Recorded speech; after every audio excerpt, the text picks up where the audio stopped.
Hey, bringing you tips and tricks from conference. This is what I learned about melasma.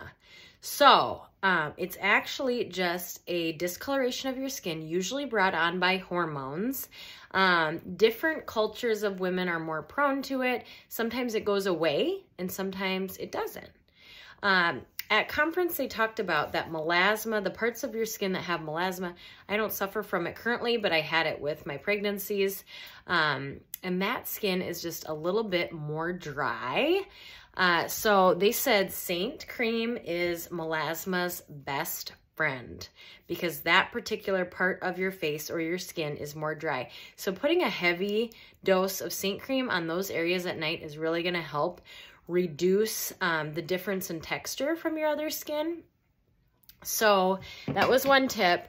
And they also said a lot of times our melasma is where we're going to put our contour.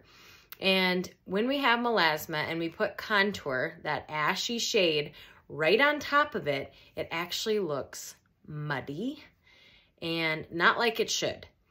So there's a couple fixes for that. A lot of people have it right along their hairline or right in that cheekbone area. Don't use your contour if it's muddying. You can try two different things. So one thing is using a warmer contour, like olive, indigo. A warmer contour is going to help not make that melasma area look so muddy. So melasma actually gives the contour a more sticky structure, so more pigment is going to go where that melasma is too.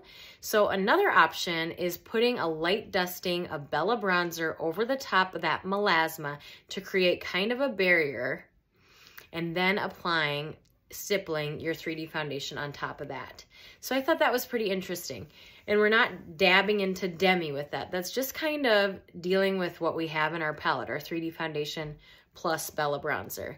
So warm is gonna fix melasma or help neutralize it.